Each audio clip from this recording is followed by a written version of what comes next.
Today's lesson will be on functions and function notation.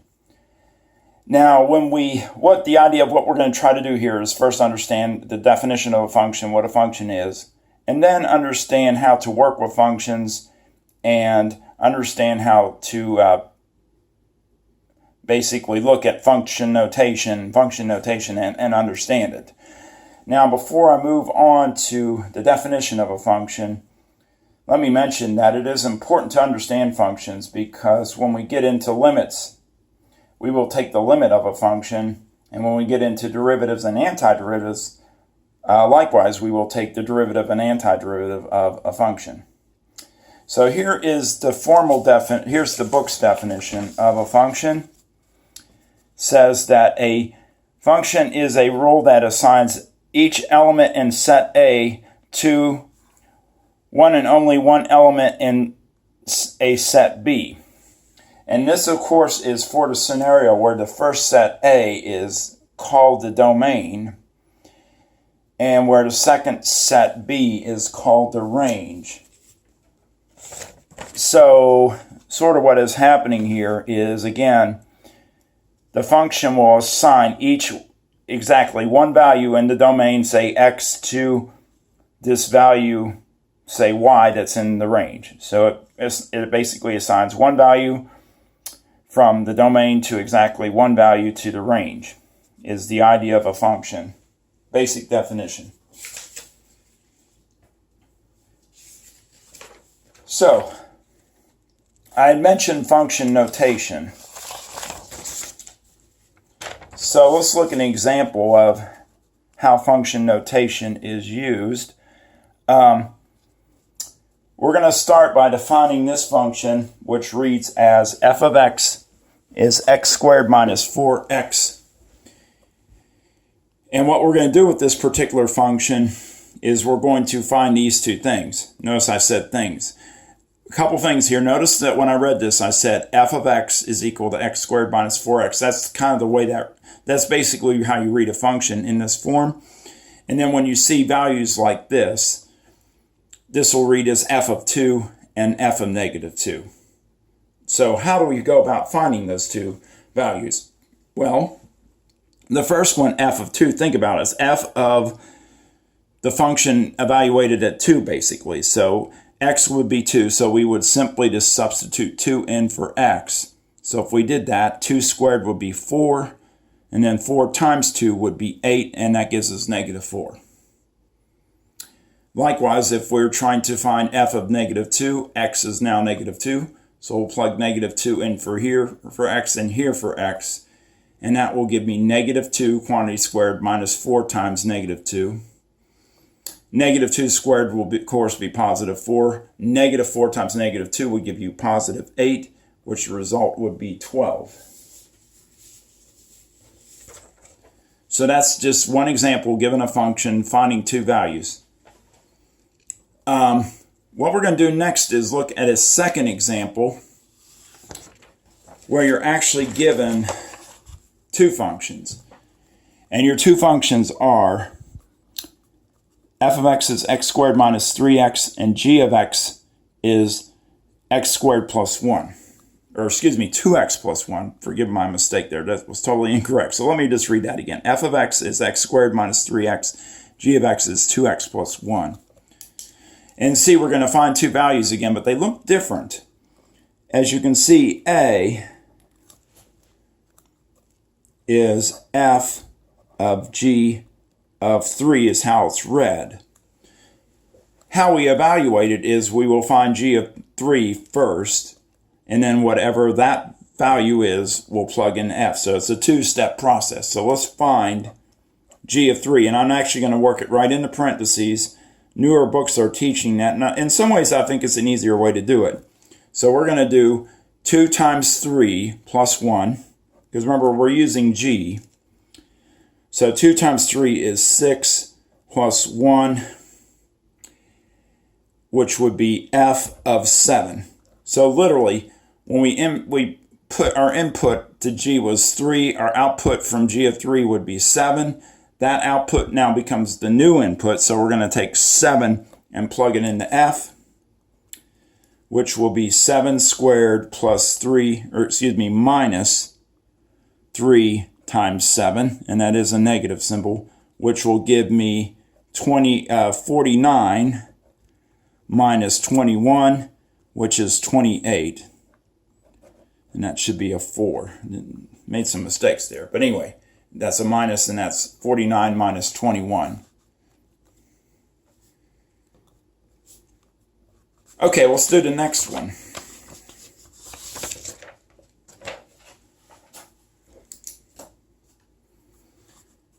Which is f of g of x.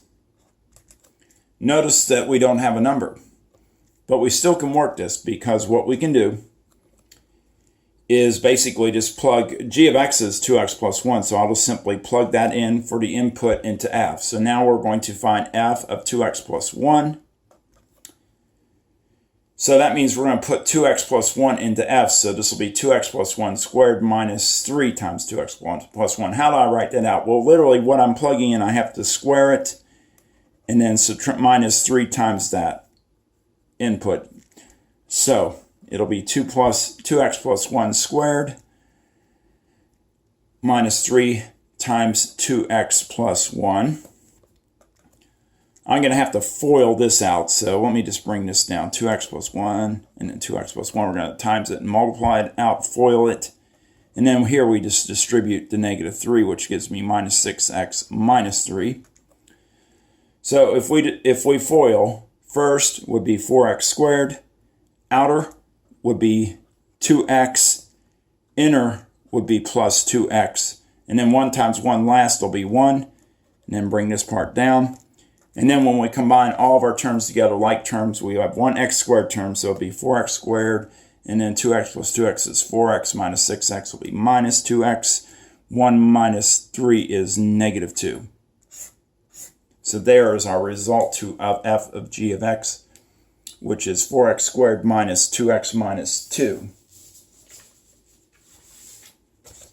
Okay, the last couple of slides, and as you can see, I'm doing select examples from this PowerPoint.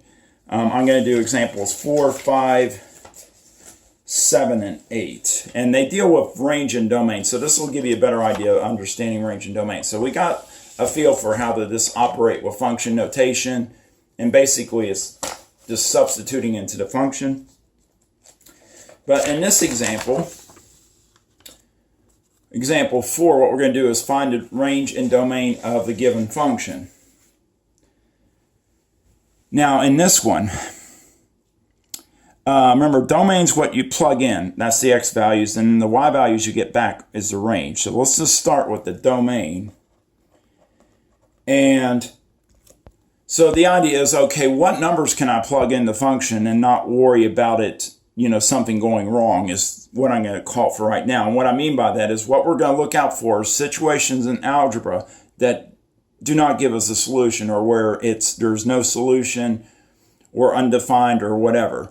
And there's basically some of the things you're looking for is 0 in the denominator is the key one, and then the other one would be a negative under the square root. Those are your main two circumstances. Now, since this is a fraction, there is potential for 0 in the denominator. And if you look at it, you say, well, what would I plug in for x that would give me 0 in the denominator? And the answer would be negative 4. So what happens is my domain, as long as it's not negative 4, it works. So my domain would basically be, there's a couple ways to write it. You could do it in set notation. It would be basically x such that x cannot be negative 4 and everything else is okay. The other way to do it would be by interval notation. And when you do that, with interval notation, you start at negative infinity and just work your way across. So everything from negative infinity to negative 4 would work. And of course, we would have open parentheses because we do not include the negative 4. By the way, close bracket, you would include it. And then everything from negative 4 to positive infinity. So you can either do set notation or what they call interval notation. Now the range This one's a little bit tricky, but just think of it this way. If you say to yourself, well, is there any way, these are values I'm getting back, is there any way to get 0 back? And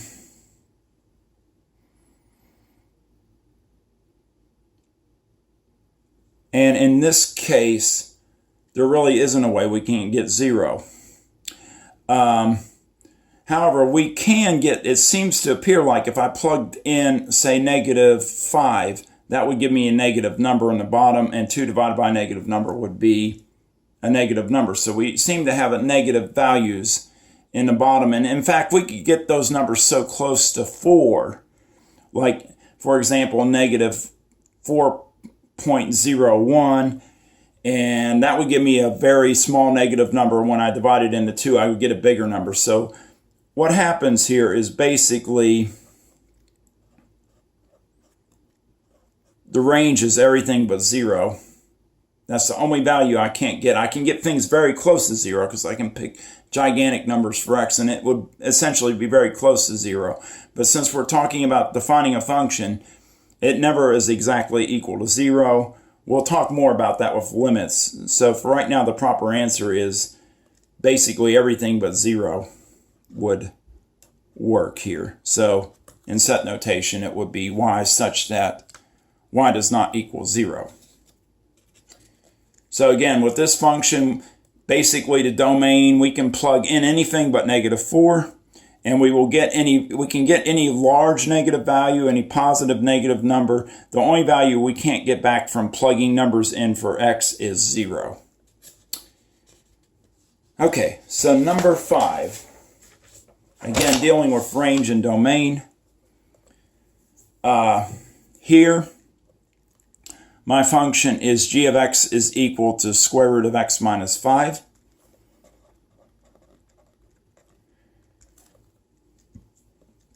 And again, are there numbers that we can plug in that will give us undefined values? And of course, we have a square root here, so potentially yes. So where is x going to be negative? And that's when we have a problem, and it's starting at numbers that are less than 5. If we plug in 5, we get 5 minus 5, and the square root of 0 is fine. That's 0. So the domain can include 0, or 5, excuse me, and anything greater. So we can say, notice I used a closed bracket, which means it includes 5 will work.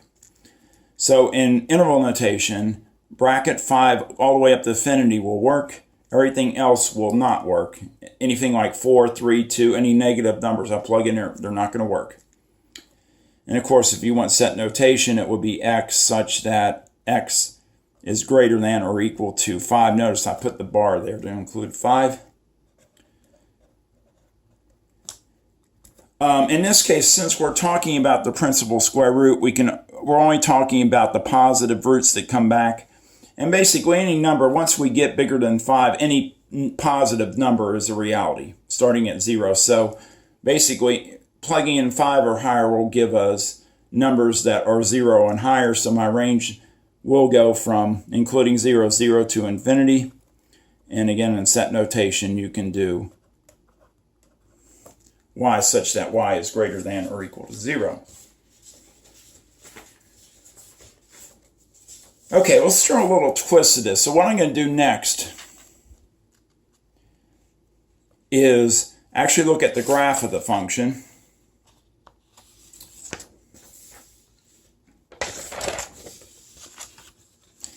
And let me throw that back in there. I kind of got off center a little bit. So the answers again are positive 5 included to infinity and 0 to infinity are my answers.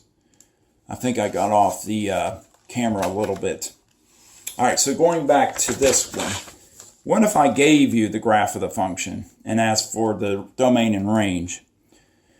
Notice now, of course, we are finding the domain and range. Notice what we have here. We have on x and y plane, we have what looks like to be a parabola where the vertex is at 0, -2. So remember, this is the x-axis, this is the y-axis. So if we're doing domain,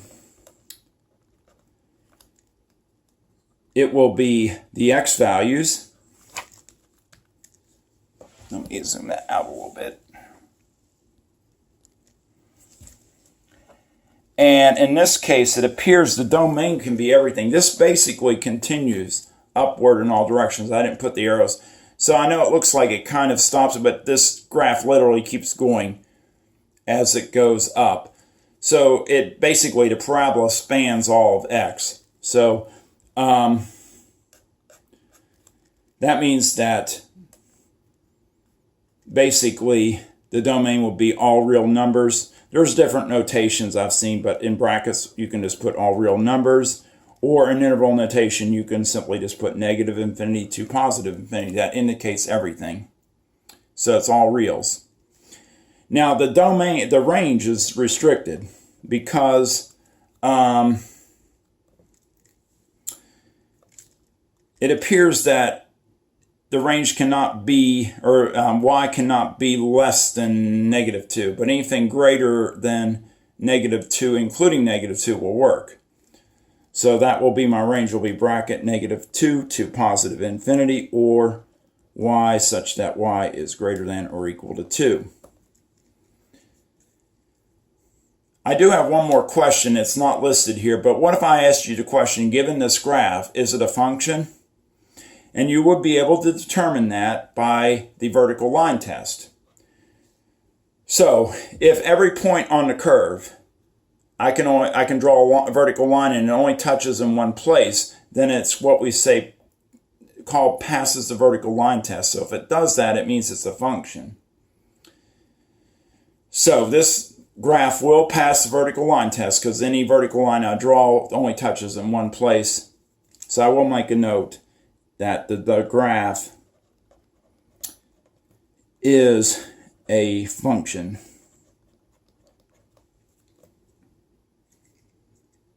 Okay, we won't do an example. The last one will, well, I don't want to say anything because I'll like you guys to think about it. But kind of doing the same thing with this graph here. What we're going to do is find the range and domain of the relation and determine if the relation is a function.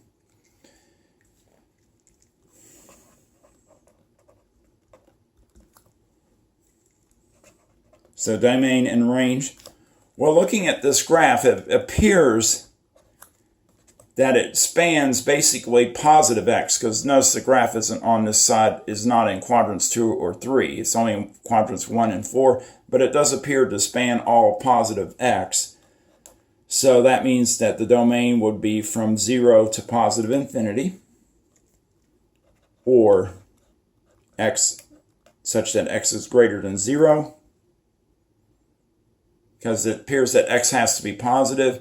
But on the other hand, it appears that the range y can take on any value. It can be, looks like it spans all positive numbers and covers all negative numbers. So again, it would be all reals. So the last question is it a function? Well, let's look and see. When we draw a vertical line, does it only touch the curve once? And it appears as I kind of sweep my pen across it, it looks like any vertical line except maybe at that point there is going to touch in 2 places. So clearly this example, you have a vertical line that touches in 2 places, and it fails the vertical line test, so it's not a function. And if you're saying, well, how does that relate to our definition? Well, what happens, as you can see, and I'll kind of estimate the points here. We actually have 2 values at x is equal to 2. We have 2 assigned to say maybe 2.5. I'll put 2.5. And 2 assigned to maybe negative 2.5. Well, the problem that happens here is basically we have an x values assigned to look 2 y values, and that completely violates our rule that says each x value is assigned to exactly 1 y value, or each domain value is assigned to exactly 1 range value. So we have a violation of that rule, so it's not a function. So any curve or line or graph that fails this vertical line test will not be a function. Okay, the next unit we'll discuss briefly a little bit about business functions, and a little bit more about function notation. But that kind of is the basic wrap up of the first section 2.1 on just basic functions.